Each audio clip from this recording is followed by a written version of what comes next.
Bonjour, donc pour cette première présentation dans la session décision médicale partagée, on va accueillir le docteur Thibaut Hazer qui va nous parler des principes et de l'éthique dans la décision médicale partagée, radiothérapeute à Bordeaux. Exactement, oui. Merci beaucoup, mesdames. Bonjour à tous. Donc, je m'appelle Thibaut Hazer, je suis à la fois un local de l'étape dans la mesure où je suis bordelais et j'ai le plaisir de travailler au CHU de Bordeaux, mais je suis aussi cette petite ouverture du champ des possibles, dans la mesure où je suis radiothérapeute et en plus en urologie. Vous me direz, on est dans la même sphère pelvienne, et je remercie beaucoup Quentin et l'ensemble des personnes qui ont pu participer à l'organisation de ces journées pour me donner l'occasion de discuter autour de la décision médicale partagée, dans la mesure où cela fait maintenant 15 ans qu'on la pratique dans le cancer de la prostate et qu'on a à l'occasion de nos travaux au CHU de Bordeaux la possibilité de faire un certain nombre de travaux de recherche dessus, notamment en éthique. Donc je ne vais pas forcément vous parler du cancer de la prostate, mais plutôt du principe général de la prise de la décision, dans la mesure où mes deux collègues vont vraiment s'intéresser à des pathologies qui sont celles que vous prenez en charge au quotidien. Donc la prise de décision médicale, en fait, il y a trois modèles qui sont classiques. Premier modèle, c'est celui qu'on nous reproche souvent, qui est le modèle paternaliste. C'est-à-dire, en gros, la priorité est ici à la connaissance scientifique. On vient vous voir, vous avez la connaissance, vous savez ce qu'il faut faire. Ça paraît assez logique, c'est le cas dès qu'il y a un rapport, je dirais, d'asymétrie entre quelqu'un qui sait, quelqu'un qui ne sait pas, qui demande un soin, une prestation, quelle qu'elle soit. Ici, le risque, évidemment, c'est le débordement autoritaire, c'est l'arbitraire, c'est le fait que, par exemple, je ne maîtrise pas tout à fait les choses ou que je n'entende pas ce que dit mon patient. Le deuxième modèle qu'on reproche souvent, par exemple, aux États-Unis, c'est le modèle qu'on dit informatif. Vous voyez ici, ce n'est pas le médecin qui va parler et qui a la parole descendante, mais le patient qui va revendiquer son autonomie. On va donner la priorité à la volonté du patient. Là aussi, le risque, c'est de voir une inversion du soin et en fait de voir le soin réduit simplement à une prestation technique.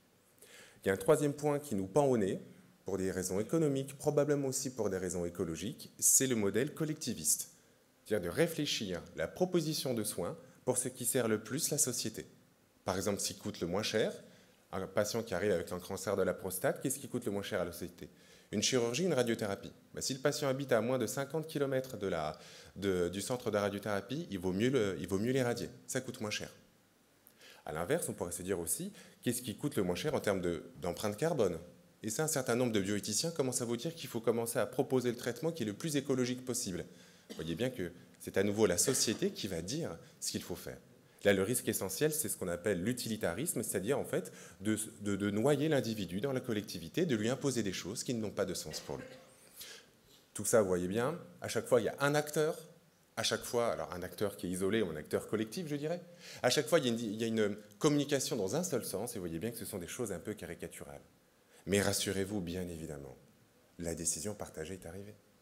La décision partagée, qu'on appelle maintenant la prise de décision partagée. Au départ, on l'appelait la décision médicale partagée, puis la décision partagée. Maintenant, c'est la prise de décision partagée. C'est une pratique médicale qui va consister à établir un échange entre le médecin et son patient pour arriver à une décision commune. Médecin et patient arrivent à une décision partagée au terme d'un échange d'informations et de points de vue. Cette prise de décision permet aux patients de renforcer leur autonomie, de faire des choix libres et éclairés concernant leurs options médicales et la gestion de leurs soins. Ça, c'est ce qu'il y a sur le site du gouvernement autour de l'information en santé. En pratique, il s'agit donc d'un nouveau paradigme, une nouvelle grille de lecture de la décision médicale qui permet donc de réduire l'asymétrie, de permettre une communication qui va se faire de manière bidirectionnelle. Je m'excuse pour le 2LE, c'est toujours quand on a présenté qu'on se rend compte qu'on a fait une faute d'accord, je vous prie de m'excuser. Et pour cela, pour faciliter la communication, on va créer des outils dédiés à la prise de décision partagée. Et on l'a bien vu, c'est une décision qui se fait par consensus. Ce qui est très important, c'est de ne pas entendre la décision partagée uniquement comme étant une amélioration de la communication et de l'information. C'est autre chose. Il y a une participation active du patient au processus décisionnel avec un rééquilibrage de la relation. Mais attention, on le verra plus tard, la relation suppose qu'il y ait deux personnes. Le vrai risque, c'est de penser que comme le patient partage, on va tout lui donner, tout le gâteau. Non, chacun a sa place. Et donc, il s'agit malgré tout, évidemment, d'une promotion de l'autonomie du patient. Ça, c'est le schéma, je dirais, habituel de la haute autorité de santé. Vous voyez que le patient reste tout de même un petit peu inquiet avec cet émoji bleu. Je ne sais pas, je me mords la lèvre. Le médecin n'a pas de visage, mais il a un chapeau. Bon, premièrement, parce qu'on pense à vous et votre calotte chirurgicale. Un point important, parce que c'est des choses qu'on a régulièrement quand on parle de la décision partagée, toute décision n'est pas une décision partagée. Et notamment, il faut faire la différence entre ce qui relève de la prise de décision partagée et du consentement. Et ça, vous, en fonctionnel, vous, en cancérologie et moi aussi, on a ça tout le temps. Je rappelle, c'est vraiment quelque chose de très basique, mais le consentement, c'est la possibilité de dire non. Ce n'est pas dire oui, c'est avoir envisagé de dire non et de dire finalement, j'ai réfléchi, je ne vais pas dire non, je vais dire oui. C'est donc la liberté pour le patient de dire non et c'est donc vous, votre devoir, d'assurer le droit du patient de pouvoir dire non. Okay, c'est une recherche qui est indispensable, impérative, régulée par la loi, même en cas de décision partagée.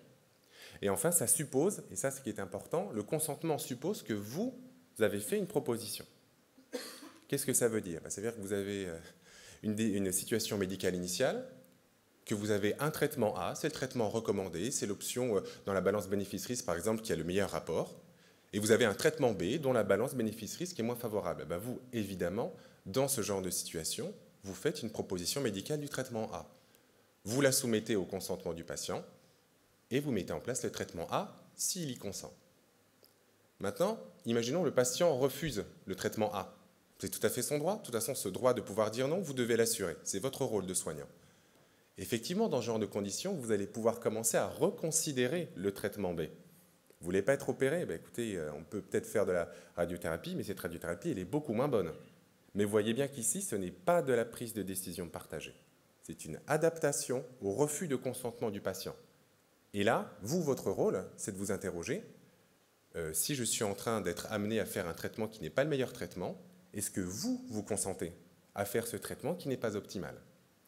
Je pense que c'est extrêmement important parce que de temps en temps, lorsqu'un patient en consultation se retrouve à avoir dans ce méandre-là, on voit, suite à une décision partagée, ce n'est pas une décision partagée parce que vous, au départ, vous aviez une hiérarchie.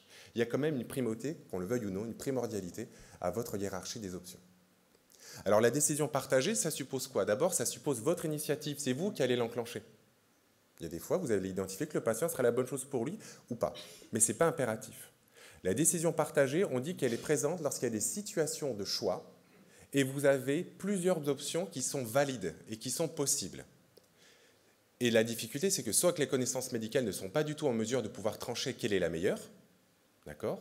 Ou alors, c'est que les implications du traitement, notamment les risques, les séquelles, les effets secondaires, les contraintes, tout ce que vous voulez, eh bien, ça relève d'une évaluation singulière, celle du patient. On a deux cas caricaturaux. Le premier cas, toujours situation médicale, et vous avez deux traitements.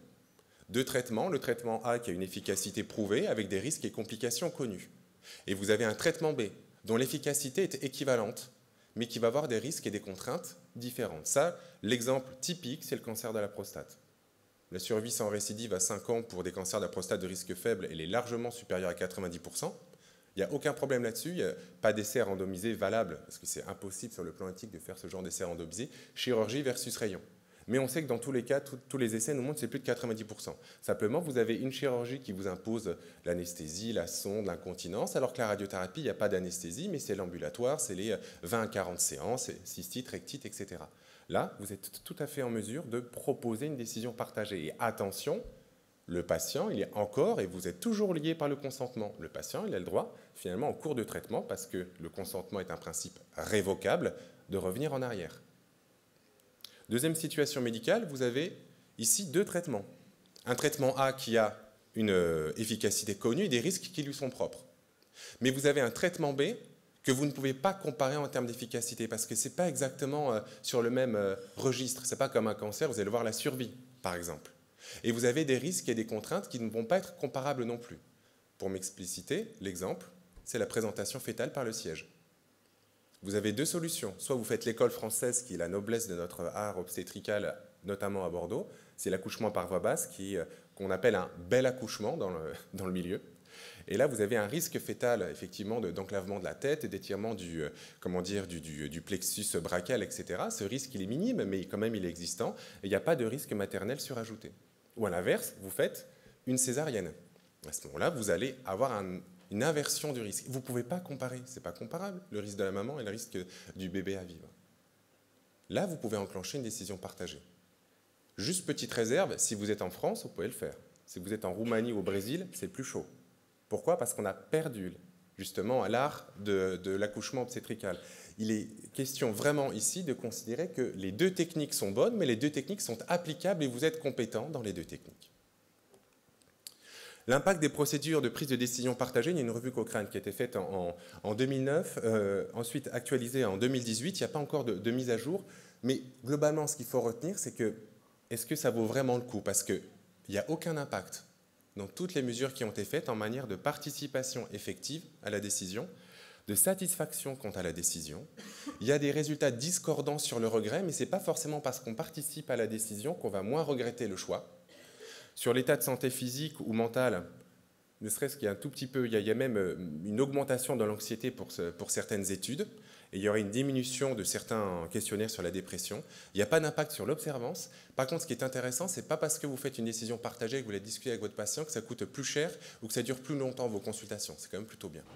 Par contre, évidemment, il y a des impacts sur les connaissances acquises par le patient. Dans une société qui prône l'autonomie, c'est important. Sur la perception du risque, sur la communication.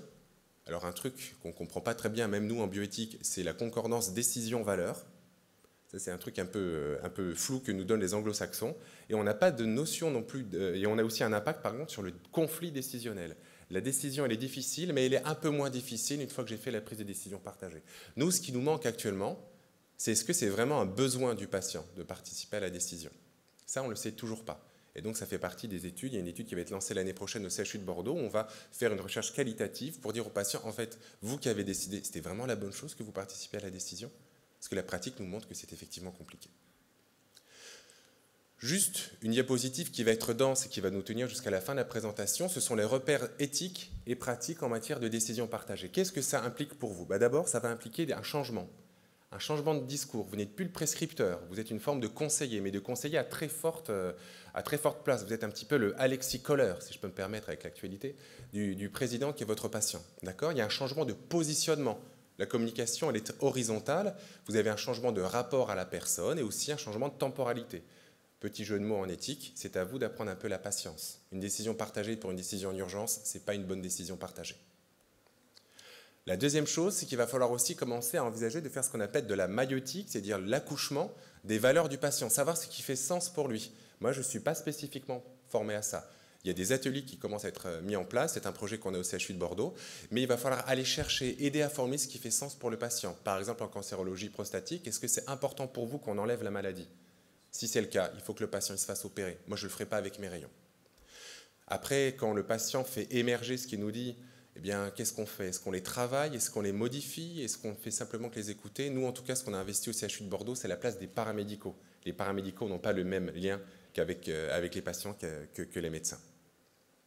Troisième point, l'autonomie du patient. Ça va vous demander de considérer que c'est quelque chose qui se construit.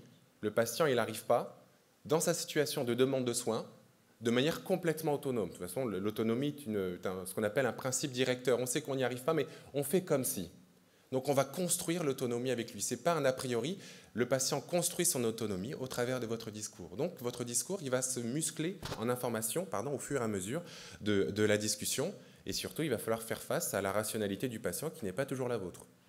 Par exemple, mon voisin a eu des rayons, ça s'est très mal passé, donc je vais être opéré. C'est pas très rationnel, c'est pas très scientifique. Pourtant, ça a du sens pour lui. Alors qu'est-ce que je fais? Moi, je me mords le poing en disant que c'est Grégoire Robert qui va encore l'opérer, ou est-ce que je me dis, bon là, c'est n'importe quoi, je vais déconstruire le truc? Ça, c'est un vrai dilemme éthique. Et enfin, en termes pratiques, il va falloir vous préparer à accompagner les effets de la décision, notamment le sentiment de responsabilité du patient, mais aussi il va falloir vous préparer à accompagner l'accueil du regret. Le patient, il va vous dire, si j'avais su, je me serais bien fait irradier. Bien sûr, évidemment, irradier. Si nous, on doit reprendre notre pratique clinique, nous avons un certain nombre de risques auxquels on devrait tous être sensibles. D'abord, c'est de considérer que la prise de décision partagée est un idéal. À l'époque de l'autonomie première du patient, ne pas proposer la décision partagée, c'est souvent la meilleure décision.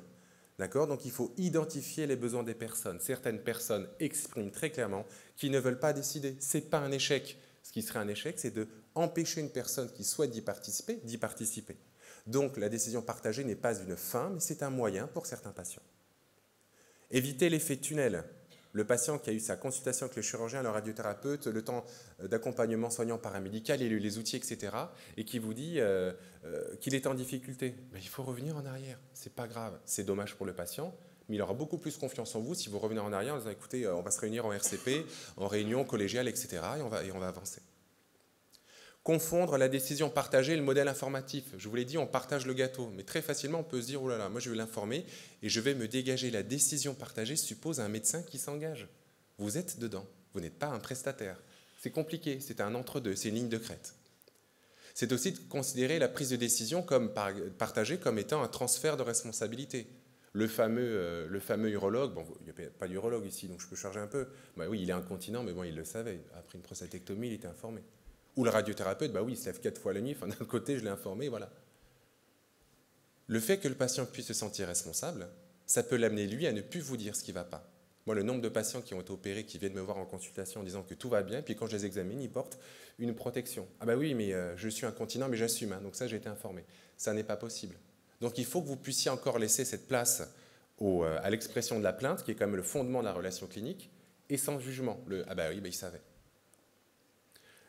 Avant-dernier point, pardon, c'est la réduction du soin à la prise de décision, c'est qu'on est tellement attentif au choix qu'on en oublie qu'en fait c'est une logique de soin et un parcours de soins qui s'enclenche. Le choix n'est qu'une étape, après les choses vont justement par exemple se faire sous le régime du consentement. Puis un dernier point que moi je vois tous les jours, et je l'ai rajouté juste hier soir, c'est de faire attention à l'identification du traitement et du médecin.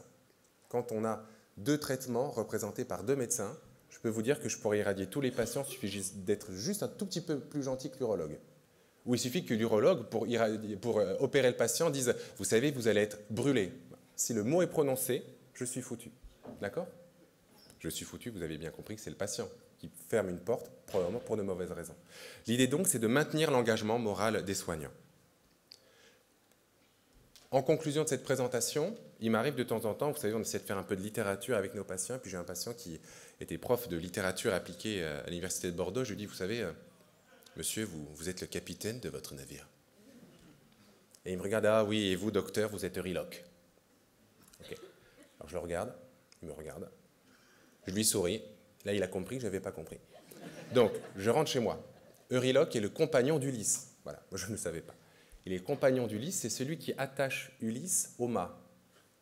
Ulysse, il a sacrément confiance en ce type, pour le laisser s'accrocher au mât au moment où on traverse les sirènes. Et je trouvais que ce monsieur, d'imaginer qu'il était lui-même Ulysse, en face d'un choix entre Charybde et Scylla, les rayons ou la chirurgie, un choix qu'il aurait vraiment aimé ne pas avoir à faire, mais qu'il va quand même devoir faire, il va devoir choisir le moindre mal. Je trouvais que c'était quand même une belle image. Donc oui, moi qui ai un enfant de 4 ans, Ulysse, le marin perdu, a besoin de Euryloque, et c'est nous. Merci de votre attention.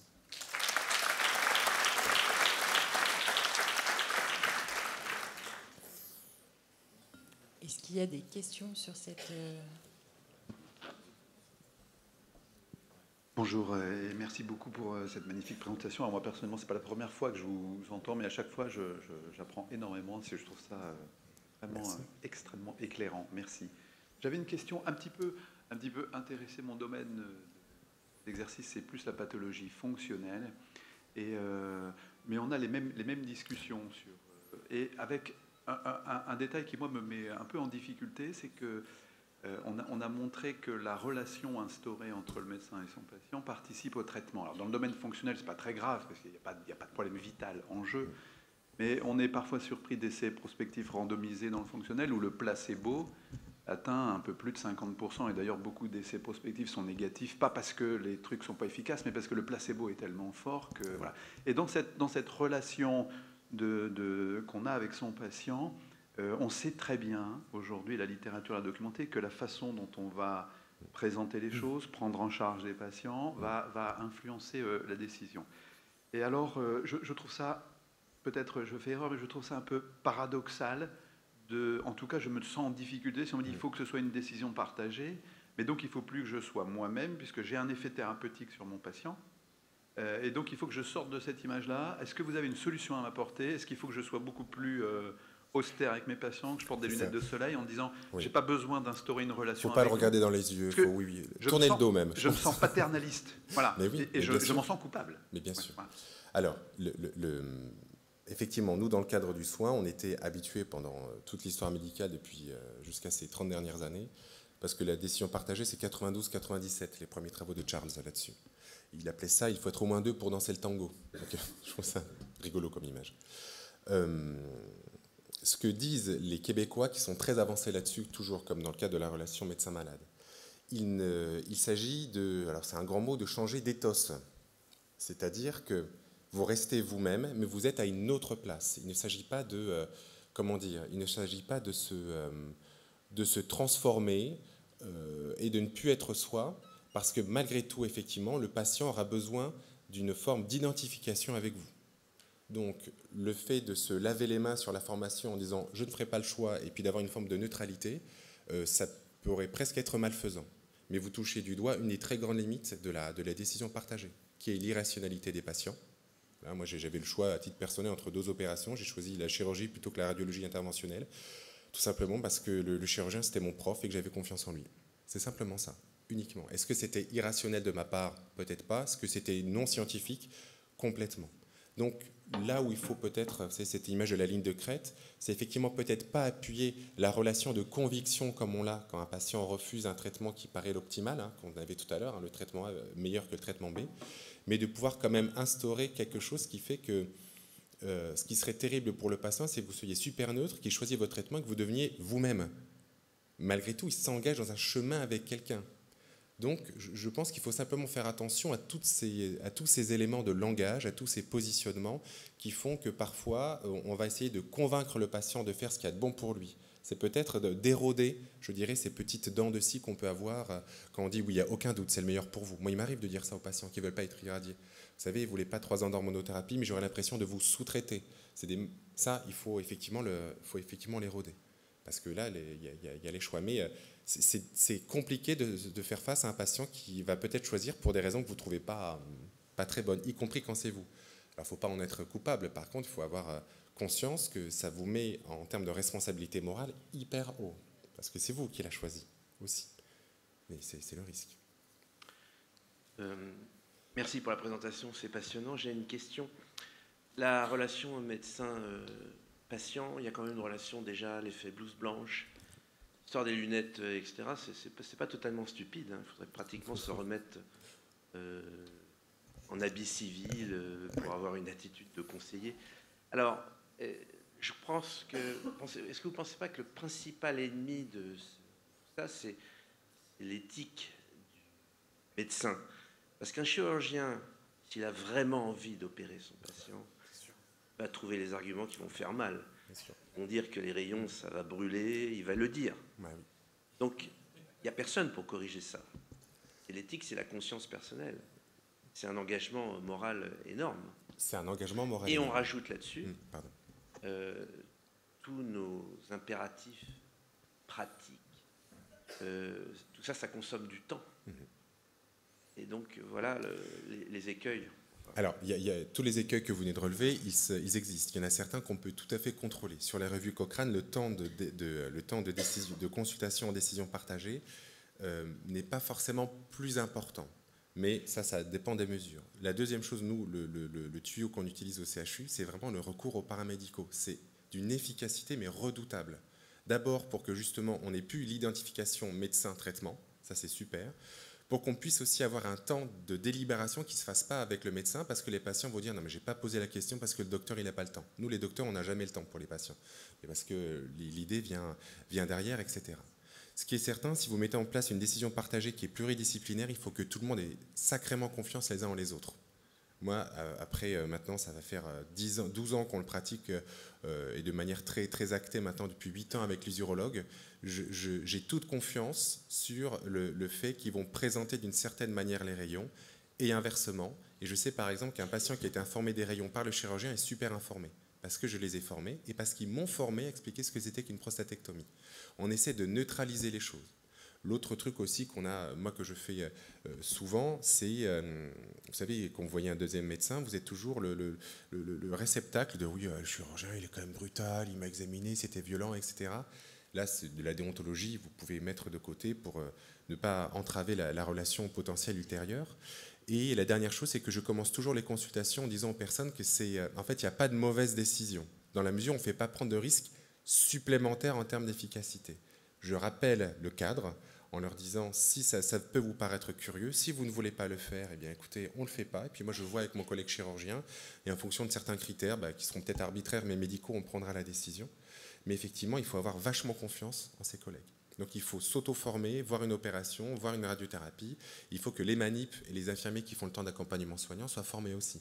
Et oui, un dernier point, ça marche vachement bien si vous construisez les outils de décision ensemble et qui sont propres à votre institution. Il ne faut pas la fiche d'information de l'Association française d'urologie. Il faut le truc de votre institution.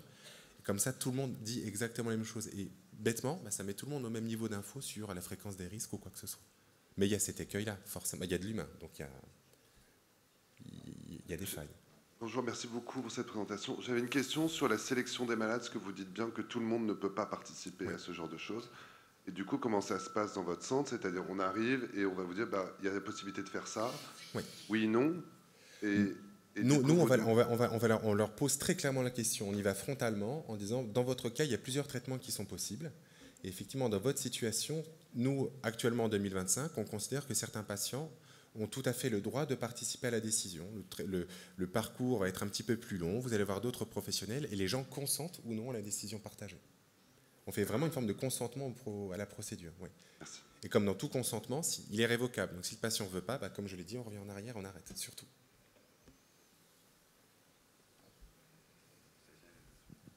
Bonjour, merci beaucoup pour la présentation.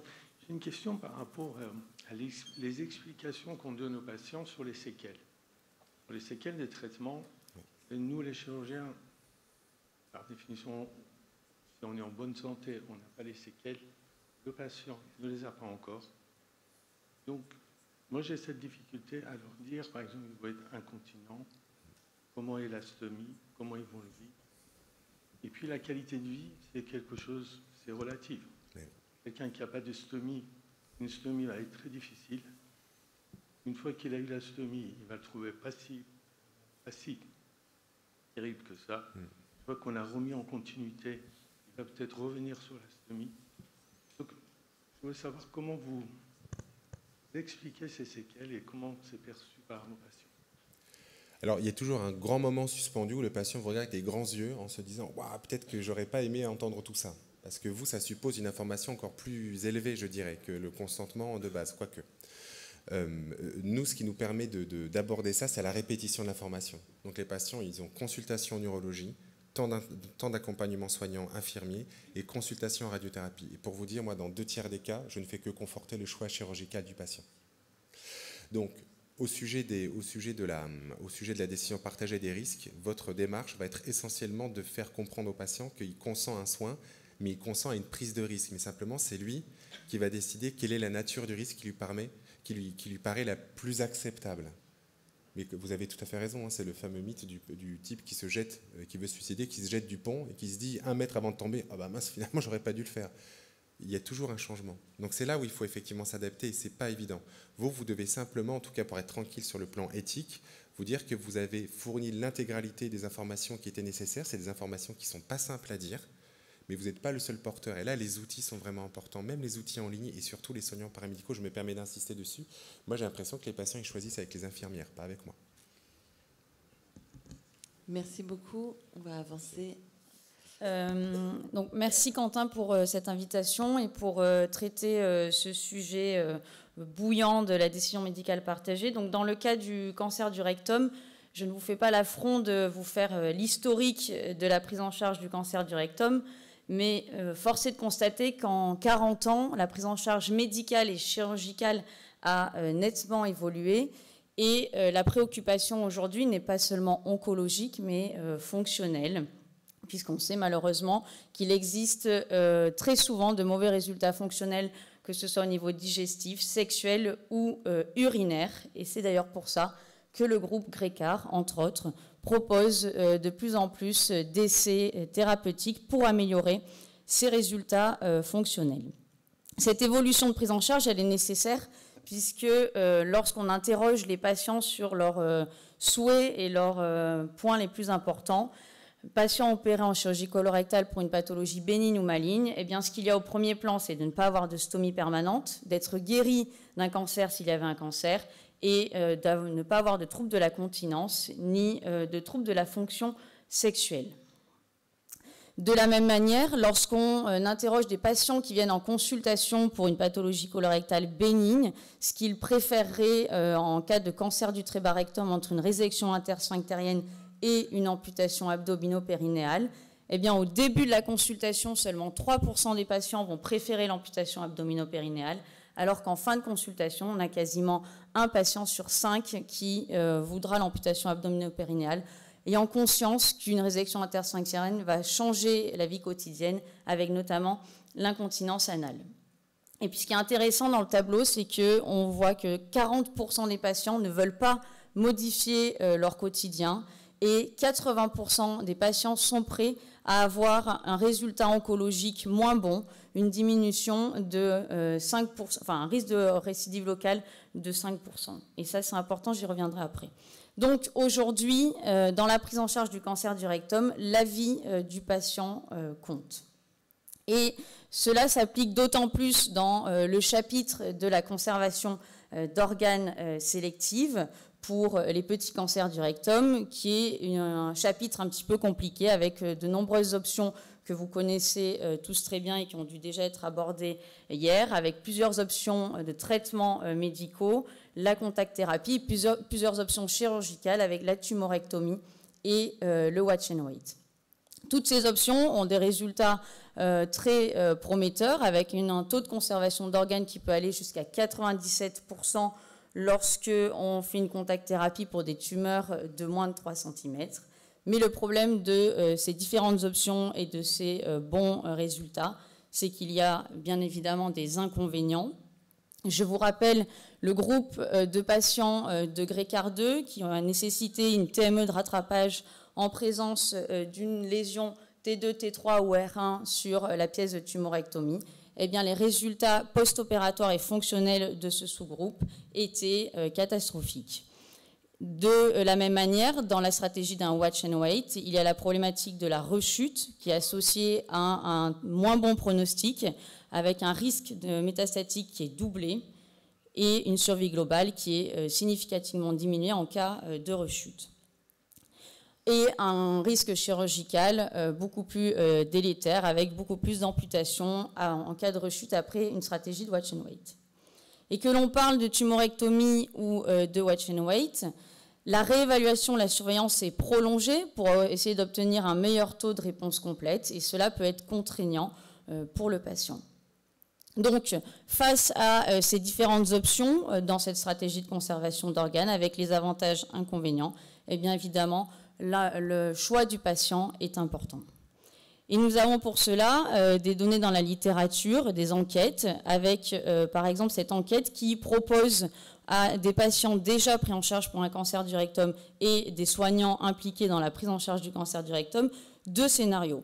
Le premier scénario est un scénario de conservation d'organes de type watch and wait, avec une survie sans récidive estimée à 7 ans et des résultats fonctionnels bons, mais une angoisse vis-à-vis du risque de récidive. Le deuxième scénario proposé est une amputation avec une colostomie terminale, une survie sans récidive qui est estimée plutôt à 9 ans, des résultats fonctionnels sexuels et urinaires moins bons, mais aucune angoisse quant au risque de récidive. Et donc ce qui est très intéressant, c'est qu'on peut voir que les patients vont préférer en majorité la première option, tandis que les médecins impliqués dans la prise en charge du cancer du rectum sont plutôt mitigés, puisqu'on est sur 50% pour chacune des propositions. On a cette étude qui est à peu près sur le même principe, avec des patients et des médecins impliqués, le scénario d'un cancer du rectum, du bas rectum en réponse complète après un traitement néoadjuvant, et la comparaison entre une amputation et la conservation d'organes. Et vous avez en fait les mêmes scénarios ici, avec de ce côté-là la chirurgie de type amputation et de l'autre côté la conservation d'organes avec les avantages, inconvénients qui sont expliqués aux patients. Les résultats, c'est qu'en termes de risque de rechute, patients comme soignants acceptent d'emblée l'amputation si le risque de rechute est nul. En revanche, on s'aperçoit une fois de plus qu'il y a une discordance dans l'avis entre les patients et les soignants. C'est-à-dire que les patients sont prêts à accepter un risque maximal de rechute de 20% en faisant une conservation d'organes, alors que les soignants sont plutôt pour 5%. Et on retrouve la même chose avec le critère survie globale. Vous voyez que lorsque la survie globale à 5 ans est estimée à 80%, 14% des patients vont accepter l'amputation et plus de soignants, 39% vont accepter l'amputation. Et là, on retrouve les mêmes valeurs que sur la rechute, c'est-à-dire que les patients sont prêts à accepter une réduction de survie globale de 20%, tandis que les soignants ne tolèrent que 5%. Donc, finalement, on se retrouve avec des patients qui n'ont pas les mêmes objectifs que les soignants et la possibilité d'accepter une rechute allant jusqu'à 25% en proposant une stratégie de conservation d'organes. Donc, c'est pour ça que la décision médicale partagée, elle a tout son intérêt dans cette situation complexe avec des avis divergents.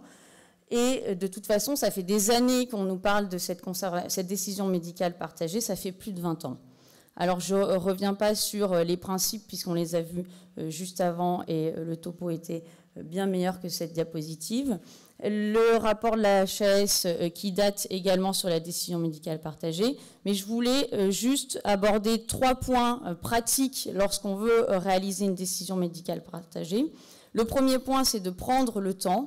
Il faut prendre le temps d'expliquer au patient et surtout que le patient puisse réfléchir et accepter et partager cette décision. Le deuxième point, c'est qu'il faut céder des PROM ou PROMS, qui sont les questionnaires de qualité de vie centrés sur notre domaine de compétences. Et donc, dans notre cas, on va avoir le LARS score, par exemple, ou le GICLI. Et puis, dans d'autres domaines, comme en orthopédie, eh bien, les médecins peuvent utiliser, par exemple, ce score de douleur avec l'évolution de la douleur au fur et à mesure du temps pour proposer une prothèse de genou. Et dans le domaine de l'urologie, on peut avoir un score de fonction urinaire avec son évolution au cours du temps pour proposer la résection transurétrale de prostate, par exemple. Et puis, le troisième point dans la décision médicale partagée, c'est d'utiliser des outils d'aide à la compréhension. Et pour illustrer cela, on a ici un essai randomisé international dans le cas particulier du cancer colorectal métastatique non résécable avec la question de faire une chimiothérapie palliative. Les 2 groupes comparés étaient un groupe qui recevait une consultation avec des outils d'aide à la décision et un groupe, on va dire, standard de consultation, d'ailleurs standard. Ce que l'on observe lorsque les patients avaient reçu ces outils d'aide à la compréhension à la décision, c'est que cette compréhension était améliorée de manière significative 2 semaines après la consultation d'annonce, malgré le choc de l'annonce. Et cette compréhension, elle était notamment marquée sur l'objectif palliatif et le pronostic avec ou sans chimiothérapie palliative. Et donc, pour avancer dans l'impact de cette décision médicale partagée dans le cancer du rectum, on a l'essai Star Trek en cours qui s'intéresse au cas particulier de la conservation d'organes, avec cette décision médicale partagée qui intervient dès le début de la prise en charge. Soit le patient souhaite une chirurgie d'exérèse d'emblée pour des tumeurs, vous voyez, des petites tumeurs. Sinon, il préfère la stratégie de conservation d'organes.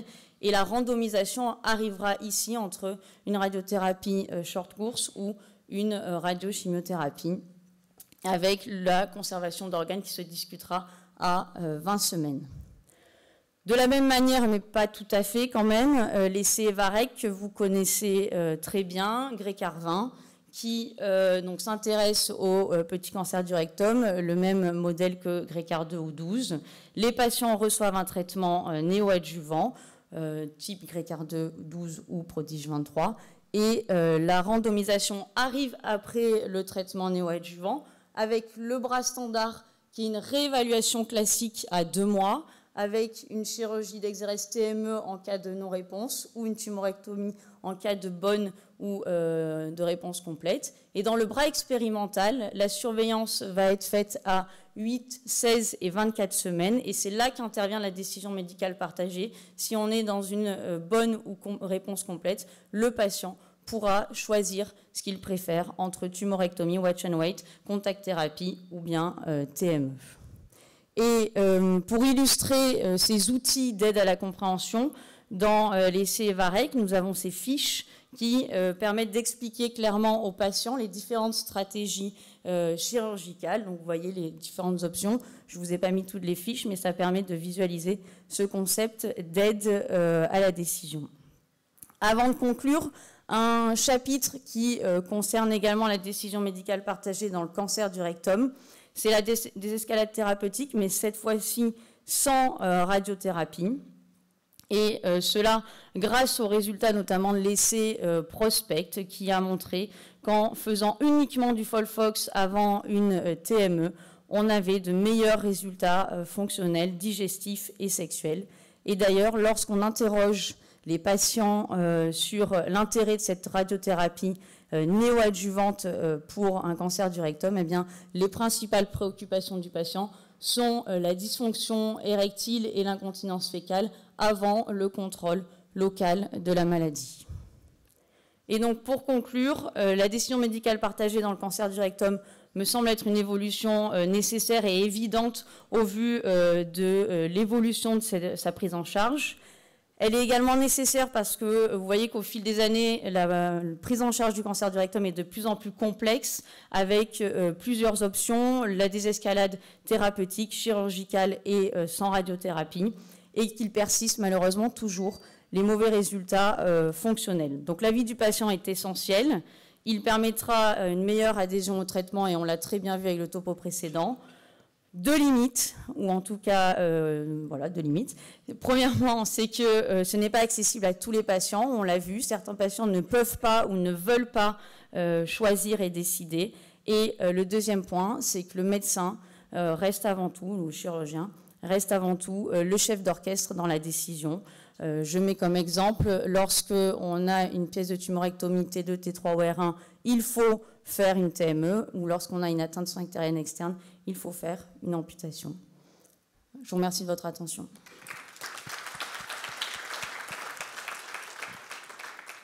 Merci beaucoup, Diane. C'était très complet, très clair. Merci beaucoup. Est-ce qu'il y a des questions dans la salle? Moi, j'ai une petite question. Tu nous donnes l'exemple du watch and wait. Alors, je vais me décaler parce que là, ça donne. Sinon, du watch and wait avec l'approche opportuniste. Et typiquement, je voulais revenir là-dessus, c'est-à-dire que dans ce cas-là, on sait aujourd'hui que le risque de repousse locale entraîne un sur-risque métastatique. Et donc, on ne peut pas dire, dans ce cas-là, typiquement, qu'il y a une équivalence, pour moi, en tout cas de mon point de vue, d'équivalence de stratégie. C'est-à-dire qu'on sait que la stratégie de préservation d'organes en approche opportuniste, le résultat oncologique, il est moins bon que la TME dans ce cas-là. Ce qui n'est pas le cas dans l'approche sélective. Et c'est pour ça que dans le cadre de l'approche sélective, là, on sait par contre que la TME, l'exérèse locale, et dans une moindre mesure, sur les papiers, les données sont moins fortes dans la littérature, le watch and wait dans l'approche sélective, eh bien, les données de survie sont les mêmes. Et dans ce cadre-là, on peut faire de la décision médicale partagée, parce qu'on a une équivalence au niveau du résultat oncologique. Enfin, tu es d'accord avec ça? Oui. Après, il faut prendre en compte la volonté du patient. Quand on voit les publications sur leurs souhaits, on s'aperçoit que c'est pas du tout, on n'a pas le même objectif. Ils sont prêts à accepter un résultat oncologique, un pronostic moins bon pour une meilleure qualité de vie. Alors c'est une question que je vais te poser. Est-ce que c'est de la décision médicale partagée en tant que médecin d'accepter que le patient veuille un résultat oncologique moins bon, ou est-ce que c'est un échec de notre part de ne pas pouvoir trouver les arguments pour lui faire trouver l'amener vers la meilleure thérapeutique? Je te remercie de la question, Quentin. Bon, l'idée générale, c'est que là, en fait, ce que vous êtes en train de nous rapporter, c'est que les enjeux sont trop importants et on ne peut pas comparer plus de survie et plus de complications à moins bonne survie et moins de complications. Le truc, c'est que normalement, quand ces décisions arrivent et qu'on est à la fin, il y a eu tout un cheminement au cours de la consultation. Moi, je reste malgré tout attaché à l'idée que, effectivement, les médecins, nous, on a une grille de lecture qui est sur l'efficacité, que les patients, c'est sur leur qualité de vie, et que vous pouvez percevoir rapidement sur quoi vous allez devoir jouer. Si le patient et plutôt sur la qualité de vie, vous allez présenter une décision partagée, effectivement, parce que vous ne pouvez pas écarter le traitement le plus efficace, parce que c'est votre grille de lecture médicale. Mais pour revenir un peu au biais de la décision partagée, il y a beaucoup de feeling, de votre intuition, de la perception de ce que va vous dire le patient. La seule chose, c'est que quand vous mettez prise de décision partagée dans un compte-rendu, ça suppose une prise en charge et ça suppose tout un concept. Et il faut juste simplement aussi savoir quels mots vous employez à la conclusion de la consultation. Alors, ce n'est pas une question qui concerne les MICI, mais c'est sur la cancérologie. Quand on a cet échange-là avec le patient, ça suppose des allers-retours et du temps. Et est-ce que parfois, ça ne peut pas pénaliser le pronostic oncologique, justement, si on met un patient dans une situation de décision qu'il ne parvient pas à prendre, il hésite? Est-ce qu'à un moment, il ne faut pas justement casser ça pour que la décision soit prise? Je vois ça parfois dans les MICI. C'est moins vital, bien sûr, mais c'est difficile, ça. Bon, je pense qu'on peut lui laisser le temps de la réflexion sans que ça péjore le pronostic. On ne va pas lui laisser 3 mois de réflexion non plus. Merci Diane, c'est vraiment un sujet hyper intéressant. C'est assez compliqué. Et puis certains patients maintenant commencent à dire, est-ce qu'il faudrait qu'on participe au tumor board? C'est quoi ta vision de ça? Je ne la vois pas en place à Marseille pour tout de suite, mais pourquoi pas. Merci beaucoup. Bonjour à tous. Un grand merci à Quentin pour l'invitation. Bravo pour l'organisation et le moment d'hier soir qui était très sympa. Je vais attendre mes diapositives. Donc, la décision médicale partagée dans les MICIStes, ce n'est pas un sujet qui est si souvent abordé dans les congrès de MICIStes, et c'est évidemment une bonne question. Et puis, donc, je savais que Euriloc allait parler, et donc ça met quand même un peu la pression de passer après ça. Et donc, j'ai remis la diapositive tarte à la crème de la Haute Autorité de Santé. On pourrait croire que la décision médicale partagée, c'est comment organiser la délibération entre le gastro-entérologue et le chirurgien. Alors, ça pourrait faire peut-être 20 minutes de topo à part entière, mais ce n'est pas la question, en fait. La question, c'est comment faire participer un patient là-dedans. Et le plus à même de prendre la meilleure décision sur sa propre santé, ça reste le patient lui-même. Et donc, c'est ça, la décision médicale partagée. Et c'est difficile pour nous parce que ça met en branle tout un tas de choses dans notre vision de voir la médecine, et il faut être très honnête par rapport à ça. Et donc, je vais partir de la dernière diapositive de David Lahari, celle qu'il vous a montrée hier, avec ce vrai changement de paradigme qu'il existe dans l'iléite. Il y a 10 ans, on pouvait être un peu caricatural en disant les formes inflammatoires non compliquées, c'est pour le gastro-entérologue, c'est des biothérapies. Dès qu'il y a une sténose, dès qu'il y a une fistule ou un abcès, on va plutôt s'orienter vers une prise en charge chirurgicale. Et puis, il y a la science qui est passée par là, au hasard, je vais dire, l'IRIC et puis les cohortes du GTED, Créole et MICA, qui ont vraiment montré que l'iléite était devenue une situation compliquée. Et du début à la fin du profil phénotypique de l'iléite, en fait, on peut proposer un peu les deux. On peut proposer, dans certaines situations, les médicaments comme la chirurgie, quand c'est inflammatoire, et idem quand c'est compliqué. Donc, on a une zone grise dans l'iléite, et ça, c'est quelque chose quand même de nouveau, il faut qu'on le prenne en considération. Et donc, pour la décision, on va installer un ménage à 3. Donc, le premier de ce trouble, c'est le chirurgien. Donc, le chirurgien, il va avoir un avis sur la question, il va savoir présenter à un patient qu'est-ce qui se passe quand on fait une résection iléocécale, quels sont les résultats fonctionnels. Et donc, ça, c'est finalement le quotidien de la consultation chirurgicale. Le deuxième dans le ménage à 3, c'est le gastro. Le gastro qui connaît les biothérapies, on en a de plus en plus. C'est des médicaments qui ont des risques, c'est des médicaments qui fonctionnent, c'est des médicaments sur lesquels on connaît les données sur la qualité de vie. Et dans les MICI, c'est pas tout à fait comme dans le cancer, parce que la troisième personne du couple, c'est le patient. Et on peut faire de la bonne evidence-based medicine, mais la fin de la consultation, ça peut être, même moi, j'ai plutôt envie de manger des graines et de faire le tour du monde. Et ça, c'est aussi, il faut le prendre en considération, parce que c'est le quotidien, c'est de la maladie chronique, c'est des gens jeunes, c'est des gens ultra renseignés, c'est des gens qui ont des avis, qui sont parfois des croyances, parfois des choses qui sont très importantes. Donc c'est pas facile d'avancer là-dessus.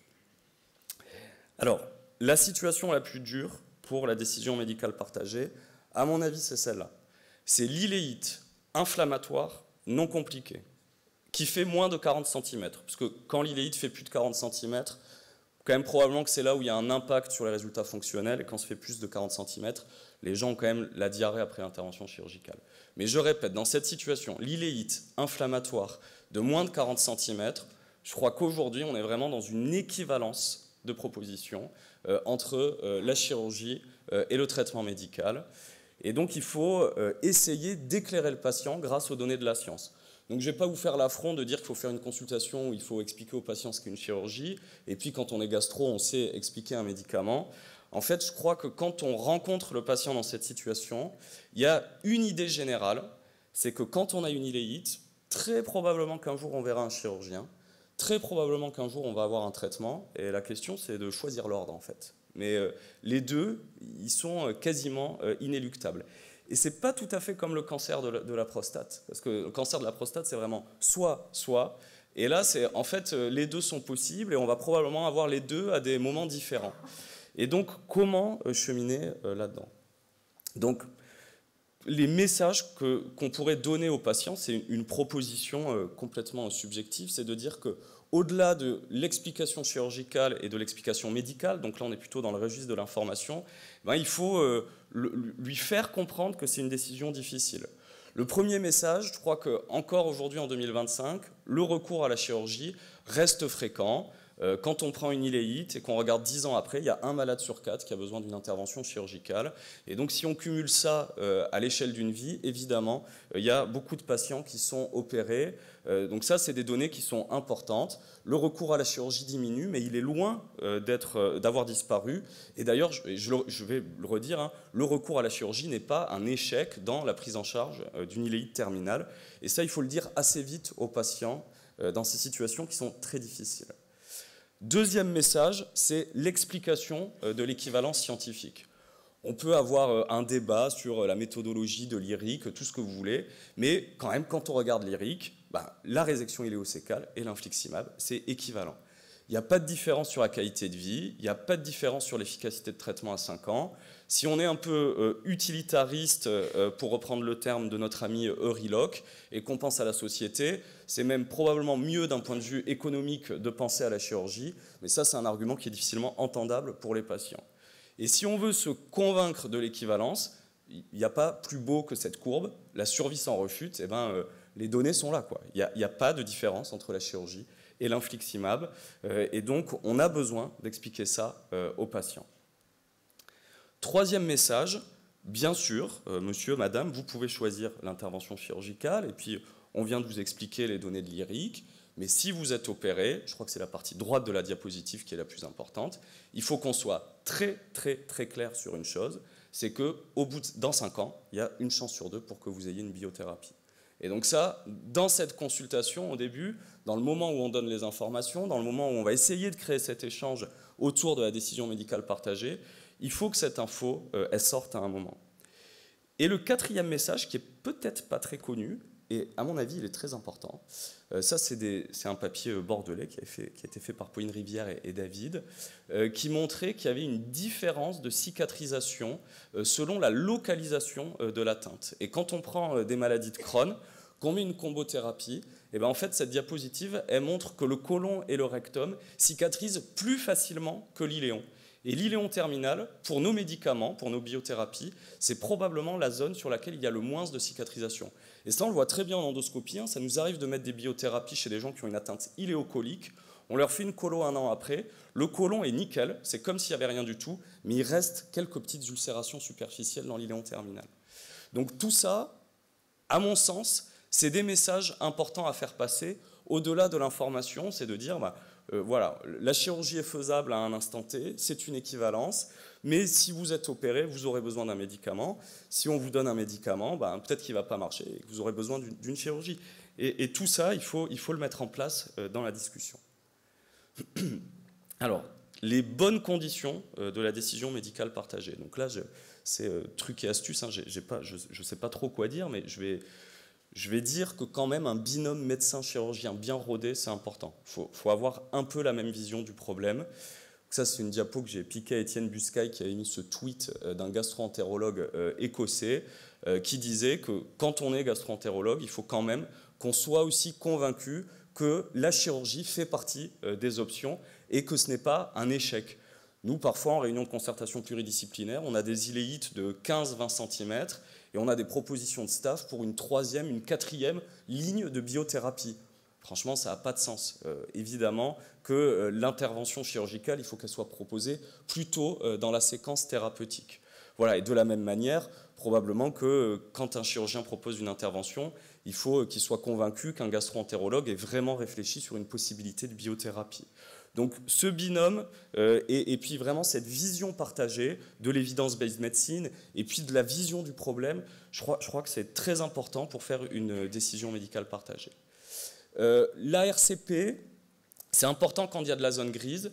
Et quand on fait une proposition thérapeutique à un patient, quand on commence la décision médicale partagée, je crois que ça a encore plus de poids de dire on en a discuté à plusieurs, et vraiment dans votre situation précise, dans votre problème de maladie inflammatoire, il y a deux possibilités. Et maintenant, on va commencer la discussion en parlant de ces deux possibilités. Et la troisième chose, on peut en parler après. Voilà, je crois que c'est pas mal d'avoir une consultation commune. Je l'ai longtemps fait avec Quentin, je pense que c'était bien pour les patients, je continue à le faire. On peut dire on n'a pas le temps, peut-être que c'est un peu compliqué pour les patients d'être face à 2 médecins, etc. Voilà, c'est vraiment une discussion à avoir et on pourra parler de ça pendant la discussion. Et puis pour le patient, il faut aussi créer les conditions de la décision médicale partagée, et ça Thibaut Hazer en a parlé. Il y a une ambiance pour la décision médicale partagée, c'est un concept très différent, très compliqué, l'ambiance dans une consultation. Je pense que c'est possible de créer une mauvaise ambiance pendant une consultation, on voit tous à peu près ce que ça veut dire. Et donc pour la décision médicale partagée, il faut quand même qu'il y ait une possibilité que le patient participe à la délibération. Et l'autre chose, c'est qu'il ne faut pas qu'il y ait cette sensation d'abandon, cette espèce de drop de responsabilité. Voilà, il y a 2 options, et puis maintenant, vous nous rappelez dans une semaine, et puis vous nous direz, et ciao. Ça, je crois qu'il ne faut pas que ce soit la conclusion de ces entretiens, et donc laisser le temps de la réflexion, mais aussi, si à un moment il faut décider, c'est notre boulot, quoi. Il faut qu'on décide. Le travail d'équipe, les paramédicaux, créer des supports, il me semble que c'est important. Tenter de percevoir l'état d'esprit, le mood du moment. C'est aussi important dans les MICI, je veux dire, si quelqu'un va prendre un poste à responsabilité, qu'il a vraiment envie de faire ses preuves la première année, on va lui dire, là, quand même, l'intervention chirurgicale, si vous allez être à l'hôpital pendant une semaine, arrêté pendant 1 mois, peut-être que c'est un peu compliqué à ce moment-là de votre vie. A contrario, si c'est un jeune qui n'est pas du tout observant, qui a envie de faire le tour du monde, et on sait qu'il ne va pas du tout adhérer à la biothérapie, voilà, tout ça, c'est des choses qu'on peut percevoir pendant la consultation. Alors, à part l'iléite inflammatoire, et je finirai avec quelques autres exemples, est-ce qu'il y a d'autres moments dans les MICI où on peut faire de la décision médicale partagée? Donc la réponse est oui, clairement, mais quand même la situation d'équivalence la plus forte, c'est celle que je viens de présenter. Après, il y a la sténose, et on peut continuer avec l'iléite. Et clairement, David vous l'a expliqué hier, dans la sténose, il y a des patients, s'ils sont bien sélectionnés, on peut leur mettre un anti-TNF et on peut avoir un succès sur cette sténose. Donc pareil, on peut parler de chirurgie ou d'anti-TNF, mais il faut qu'on soit clair, dans la cohorte créole, quand on suit les patients, au bout de 5 ans, il y en a quand même 60% qui sont opérés. Donc quand on a une sténose, là vraiment le chirurgien, il faut qu'il intervienne très très vite dans la discussion. Il ne faut pas dire que le médicament va marcher dans toutes les situations. Et dans la fistule, c'est encore plus le cas. Quand on a une fistule, la plupart du temps, on a un abcès. Et cet abcès, si on n'arrive pas à le traiter, il faut absolument que ce soit une prise en charge chirurgicale. Et dans certains cas hyper sélectionnés, quand l'abcès a complètement disparu, quand il y a eu une bonne préparation médicale, alors là, oui, à ce moment-là, on peut faire une décision médicale partagée entre traitement médical et résection iléocécale. Mais voilà, quand on a une fistule, ça reste une indication chirurgicale jusqu'à preuve du contraire. Et de temps en temps, il y a l'alternative. Il reste la RCH. Alors, la partie gauche de la diapositive, elle est quand même impressionnante. Aujourd'hui, on peut proposer 15 lignes thérapeutiques dans la rectocolite hémorragique. 15 lignes, vous avez bien entendu. Et donc, on pourrait dire de manière caricaturale comment on peut proposer une colectomie, une RCH réfractaire en 2025. Et je crois que c'est possible. On a eu un exemple la semaine dernière d'une jeune patiente qui avait une RCH active depuis 5 ans. Rien ne marchait. On lui avait fait un dessin de l'anastomose iléo-anale, elle avait vu un chirurgien, elle est arrivée dans le service, elle a dit « j'arrête, vous m'opérez demain matin ». Elle n'en pouvait plus. Donc pour en arriver là, c'est que vraiment elle n'en pouvait plus. Clairement, sur le plan médical, on aurait pu continuer à enchaîner les lignes, parce qu'on peut se dire quand même qu'on n'a pas tout essayé, mais des fois, voilà, cette décision médicale partagée, elle peut quand même encore exister dans les RCH réfractaires. Et j'ai trouvé ça dans la revue de FMC des chirurgiens anglo-saxons. Qu'est-ce qu'il faut dire à un patient quand on hésite entre anastomose iléo-rectale et anastomose iléo-anale? C'est un vieux débat, on a l'impression qu'il est tranché. Mais en fait, peut-être qu'on peut encore en discuter dans certaines situations. Et donc, les chirurgiens, ils proposent de dire trois choses aux patients. Ils disent que, premièrement, le taux d'échec au bout de 20 ans, il est aux alentours de 40%. Entre 30 et 50%, et un échec, ça veut dire soit qu'après l'anastomose iléo-rectale, on aura une iléostomie ou une conversion pour une anastomose iléo-anale. Le deuxième message qu'il propose de donner aux patients, c'est qu'au bout de 20 ans, sur le rectum restant, on a un risque de cancer qui est aux alentours de 10%.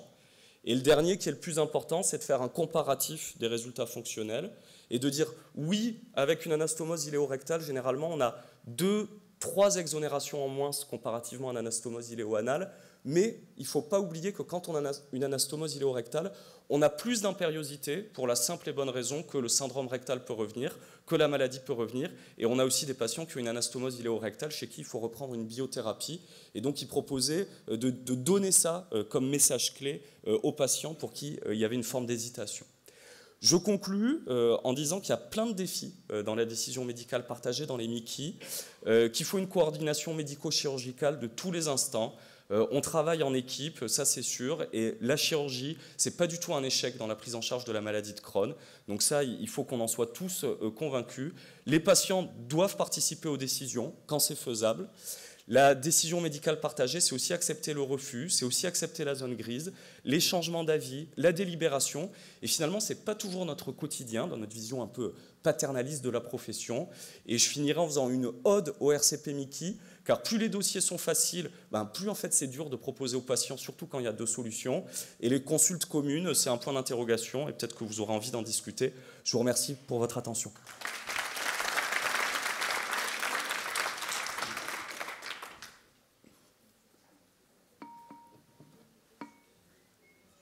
Très intéressant, les consultations communes. Est-ce que vous faites aider des paramédicaux, parce qu'on en a parlé un petit peu tout à l'heure, et quel niveau de formation aux infirmières sur la connaissance du traitement chirurgical, parce que nous, c'est les infirmières d'hôpital de jour. Nous, on n'a pas encore structuré cette place-là. Donc pour l'instant, nous, on essaye d'organiser vraiment un temps où on est le médecin, le chirurgien et le patient dans le service, qui est déjà bien. Mais je pense qu'il y a tout un tas d'idées et de projets concernant ces parcours-là, avec des infirmières qui sont formées, avec un équivalent du temps accompagnement soignant dans la cancéro. Voilà, mais nous, on ne l'a pas encore mis en place, mais c'est des idées, à mon avis, qu'il faut avoir. Et puis, faire ce genre de topo, ça y fait penser clairement. D'abord, merci à vous trois pour ces exposés tout à fait complémentaires. Alors, une question, c'est... On a parlé du médecin, on a parlé du patient, on n'a pas parlé des associations de patients. Est-ce que vous, qui avez une association de patients extrêmement forte, elles sont impliquées, elles sont demandeuses de participer dans les recommandations? Et est-ce que les patients ne se tournent pas de plus en plus vers ces associations de patients sortant de vos consultations pour avoir un éclairage différent? Donc la réponse est oui, l'association des patients, c'est quelque chose de très important. Dans les maladies inflammatoires, nous, on est en interaction avec eux, on fait l'éducation thérapeutique avec ces patients. Il y a tout un tas de questions éthiques par rapport à ça. Qu'est-ce que c'est qu'un patient expert? Comment un patient devient expert? Pourquoi lui, il est expert et pas un autre? Comment un patient peut dire, lui, il a une bonne vision de sa maladie, lui, moyenne. C'est vraiment des espèces de nouvelles problématiques qu'on voit actuellement. Et on n'est pas très à l'aise, nous les premiers. Et de temps en temps, et on le voit en éducation thérapeutique, ça a tendance un peu à pencher vers le témoignage. Et donc le témoignage, ça dépend du ressenti. Si on a une résection iléosécale, que tout s'est bien passé, on va faire un témoignage enthousiaste. Et puis si on a une stomie, on va montrer sa stomie aux autres patients. Et donc ça peut un peu plomber l'ambiance. Donc c'est un sujet en fait quasiment éthique sur la place des patients, et c'est un sujet très très difficile, très difficile. Merci beaucoup. Moi, j'ai une question justement sur les RCP. Parce que finalement, alors ça revient un petit peu à la question de Frédéric Ries de tout à l'heure, mais sans faire venir le patient en RCP, comment inclure la décision médicale partagée dans les RCP? Sinon, la RCP, elle va donner une conclusion. Comment le patient derrière va pouvoir s'exprimer? Comment on gère une DMP après une décision de RCP avec une ligne?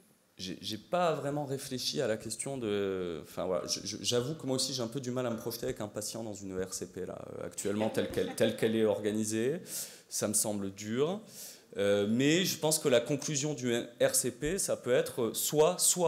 Et donc s'il y a un soit, à ce moment-là, eh ben, le binôme médico-chirurgical se met en ordre de marche pour lancer le process de décision médicale partagée. Donc la RCP, je pense qu'il faut que de temps en temps, elle soit plus dans la proposition, soit. Et une fois qu'il y a ça, eh ben, let's go. Juste pour revenir sur la place des patients, moi j'ai fait des RCP ORL avec les patients, c'est extrêmement mal vécu. Parce qu'il y a le jury médical et on est 4 à regarder, donc effectivement c'est compliqué. Et pour la place des patients, nous ce qu'on fait en urologie, c'est que tous les documents d'information, tous les documents de décision partagée sont rédigés avec eux. Et le top, c'est quand les associations fournissent les mêmes documents que nous on fournit. Là, vous avez gagné, parce que ça veut dire que tout le monde a le même support. Le risque étant, et on a eu cette discussion en commission des usagers à Bordeaux, les patients sont très en demande, et c'est tout à fait normal, c'est leur rôle, les représentants d'usagers, de participer, mais ils vont être beaucoup plus dans une idée, même je dirais, libérale de la santé que la plupart de nos patients. Les représentants de patients sont des patients parmi les autres, et c'est pas forcément... C'est peut-être les 10% des patients les plus engagés. Il y en a certains, il va falloir qu'on soit paternaliste avec eux, et c'est très bien, parce que c'est ce qu'ils veulent. Et c'est là où il faut qu'on fasse, comme tu disais très justement, très, très attention. C'est peut-être sur les documents que ça se joue.